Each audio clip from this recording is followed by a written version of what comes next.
Hello అందరికీ. ఈరోజు మన రెసిపీ వచ్చేసి తోటకూర శనగపప్పు కర్రీ. ఈ తోటకూర శనగపప్పు కర్రీని ఎలా ప్రిపేర్ చేయాలనేది ఇప్పుడు మన వీడియోలో చూద్దాం.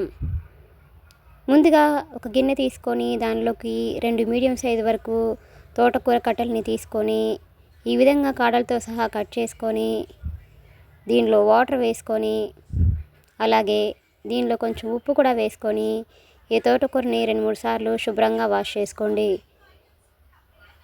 ఇలా వాష్ చేసుకున్న తర్వాత ఈ తోటకూరని ఒక బౌల్లోకి తీసుకోండి. బౌల్ కానీ ప్లేట్లోకి కానీ తీసుకోండి. అలాగే ఇప్పుడు ఈ తోటకూరని ఈ విధంగా వాష్ చేసిన తర్వాత ఈ విధంగా తోటకూరని కొంచెం కొంచెంగా తీసుకుంటూ ఇలా సన్నగా కట్ చేసి తీసుకోండి.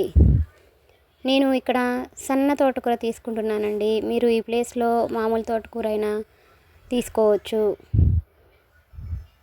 ఇలా ఈ విధంగా తోటకూర మొత్తాన్ని ఈ విధంగా కట్ చేసి తీసుకోండి. ఇది ఇలా చేస్తే కనుక ఆరోగ్యానికి చాలా చాలా మంచిదండి. ఈ తోటకూర పిల్లలు కూడా ఇలా చేస్తే చాలా ఇష్టంగా కూడా తింటారు. ఈ తోటకూరలో పోషకాలు అవన్నీ కూడా చాలా పుష్కలంగా కూడా ఉంటాయి. చూడండి, ఈ విధంగా తోటకూరని సన్నగా కట్ చేసి తీసుకొని పక్కన ఉంచుకోండి. ఇప్పుడు ఒక ప్లేట్లోకి 4 చిన్న సైజు ఉల్లిపాయలని ఈ విధంగా సన్నగా పొడవుగా కట్ చేసుకొని తీసుకోండి. ఒకవేళ పెద్ద ఉల్లిపాయలు అయితే 2 తీసుకుంటే సరిపోతాయి.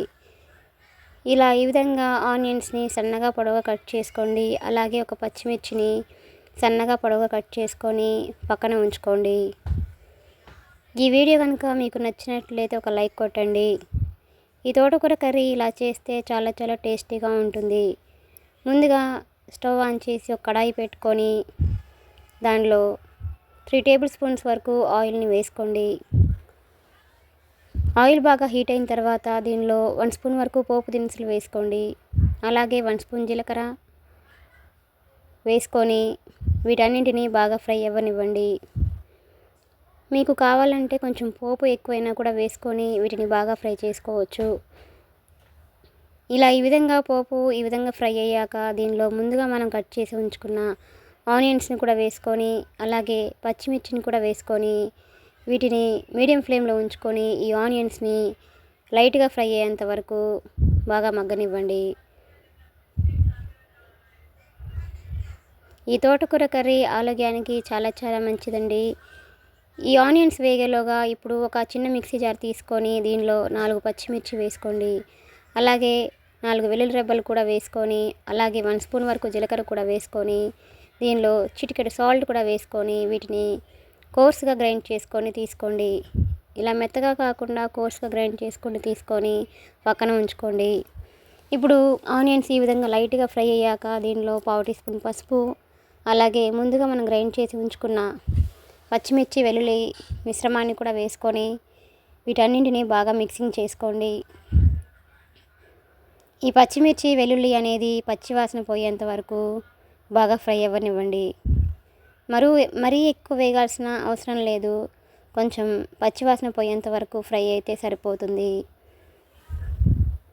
ఈ విధంగా తోటకూరలో ఈ పచ్చికారం వేస్తే కనుక ఈ తోటకూర కర్రీ అనేది చాలా చాలా టేస్టీగా ఉంటుందండి.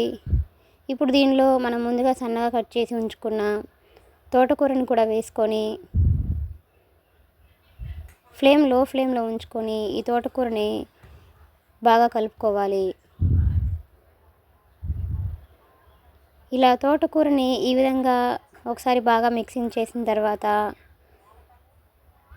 ఇప్పుడు లో ఫ్లేమ్లో ఉంచుకొని ఈ తోటకూరని బాగా మగ్గనివ్వండి.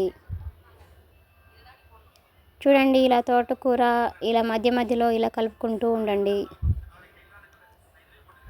ఇలా ఈ విధంగా కొంచెం మగ్గిన తర్వాత దీనిలో మనం 1 స్పూన్ వరకు శనగపప్పుని ఈ విధంగా ఒక 10 నిమిషాలు నానబెట్టుకొని వేసుకోండి. ఈ శనగపప్పు తోటకూరలో వేసుకోవడం వల్ల తోటకూర కర్రీ చాలా చాలా టేస్టీగా ఉంటుందండి. ఈ పప్పులు వేసుకొని కర్రీ చేసుకోవడం వల్ల ఈ తోటకూర కర్రీ తింటున్నప్పుడు ఈ పప్పు అనేది మధ్య మధ్యలో తగులుకుంటూ చాలా చాలా టేస్టీగా ఉంటుందండి. మీరు కూడా తప్పకుండా ఈ కర్రీని ట్రై చేయండి.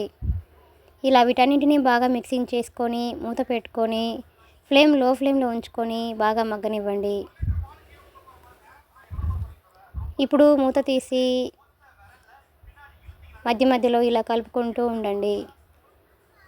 చూడండి, తోటకూర ఈ విధంగా లైట్గా మగ్గిపోయింది. ఇప్పుడు ఈ తోటకూరని మూత పెట్టేసి మరికొద్దిసేపు బాగా మగ్గనివ్వండి. ఇలా తోటకూర ఈ విధంగా పూర్తిగా మగ్గిపోయిన తర్వాత దీనిలో రుచికి సరిపడా సాల్ట్ని కూడా వేసుకోండి. ఇలా సాల్ట్ వేసుకున్న తర్వాత మళ్ళీ ఒకసారి బాగా మిక్సింగ్ చేసుకోండి. చూడండి, చక్కగా ఈ విధంగా మిక్సింగ్ చేసుకున్న తర్వాత మూత పెట్టేసుకొని ఈ శనగపప్పుల్ని ఉడికేంత వరకు ఉడికించుకోండి బాగా. ఈ తోటకూర కర్రీ చాలా చాలా టేస్టీగా ఉంటుందండి. ఆకుకూరలు తినడం వల్ల కంటికి కూడా చాలా మంచిది. చూడండి, ఈ శనగపప్పు ఈ విధంగా బాగా ఉడికిపోయింది.